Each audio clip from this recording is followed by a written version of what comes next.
Hey guys, welcome back to another episode of MLB 22, the show Red Sox franchise. And today we'll be looking at another injury that occurred within the Red Sox organization. Brian Bello sustained an injury, dislocated shoulder, who will be out for a month or two. Again, I believe he is not part of the 40-man roster. At the same time, I don't really care at that point because if he's not in the 40-man roster, then it doesn't really affect us in any way. But look at the matchup right here. Red Sox against the Yankees in this second game of this 3-game series. We won 7 games in a row already, and we are looking to stretch for number 8 right here. It is, I would say, this season has been quite easy, to be honest. Yes, again, I did put on a quite difficulty in terms of pitching, because that's the problem that I have right now. It's like, yeah, I put it on legendary. It's the hardest, it's the most difficulty that you can ever ask for for the pitching setting. But turns out they're not scoring a lot of runs. Like yesterday, literally, I put Nathan Valdi on the mound. He doesn't usually do a full game for us, a full shutout for us, but somehow he just did. And of course, allowing just that one hit.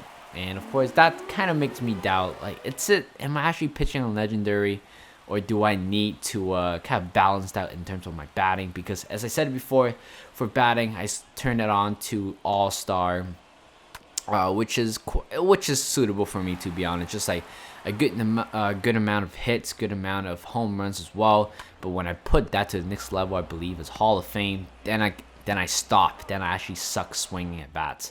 So All-Star is the difficulty I'm actually going for right now. So yeah, it's quite usual because we've been scoring only 4 to 5 runs. Yes, we did have a game where we scored at least a double digit or 9 runs. I forgot. But again, it's those score lines or the number of runs that we score seems realistic to me, so I decided to stick with that difficulty. And right here we are playing against or hitting against Jordan Montgomery. Again, every time I think Montgomery it's a type of pitcher that seems pretty easy to hit because he has a very simple approach to the plate. And of course, at the same time, his pitches are quite filthy, have been struggling with his off-speed pitches throughout the whole game. But on the other hand, Nick Pivetta is pitching for the Red Sox. He gave up a home run instantly in the first inning to DJ LeMahieu, and that's how they scored the first one in the second inning. And right there, Sander Bogaerts hits a gapper to right center field, and Trevor Story scores all the way from first, and we have tied the game 1-1. Finally, we have been sleeping definitely in terms of offensively. And Verdugo right here just lines that one to center field, and Sander Bogaerts going to score from second, but Bobby Dahlbeck, a very poor base running right there, should have stayed at second. No clue why he had decided to run. But here comes Christian Vasquez, hits that one quite a ton to another gapper, left center field this time. And both, I believe, Stanton runs all the way to the back wall. And yeah, we have extended the lead to 3-1. And it took me a while to realize Brent Garner is no longer in the team. I believe he's in free agent right now. I forgot. I think Aaron Hicks is playing center field at this point.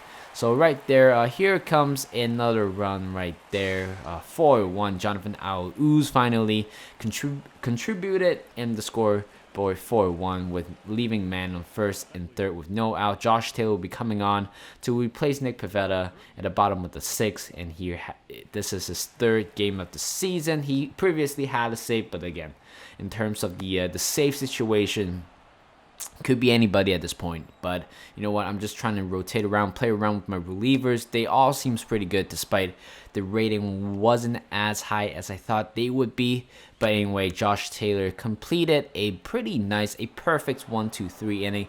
2 Ks and also popped up to end the bottom of the 6th. And here comes Travis Shaw. Ooh, that's such a bad pitch to hit. Grounds that one 4-6-3 double play to end the top of the 7th. Hirokazu Sawamura coming on for his 4th game of the season. This guy has been quite solid for me recently. Josh Donaldson hit that ground ball to third base, forced out to end the bottom of the 7th. Jonathan Aouz coming on, of course, facing against Jonathan Lois. I can't talk right now, guys, for some reason. You know what? I'm just calling him Jonathan at this point. And Ryan Bridge are going to come on right here for the bottom of the 8th. 4th game for him. Has an ERA for 3, which is quite unusual. He has been quite fantastic in my last season, or last Red Sox franchise in 21 to show. Be sure to check that out if you guys are interested, even though it's pretty much a year ago. And Joey Gallo goes down on strike with a strikeout look, and Clay Holmes going to come on right here to replace Jonathan Loaizaga. I think that's how you pronounce his name right there. 0-2 count to Kike Hernandez, strikeout looking. I believe I wasn't really paying attention to the screen. That's why he struck him out.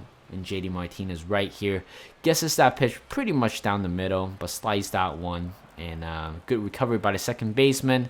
But JD Martinez is slow. I'm not going to blame him for that.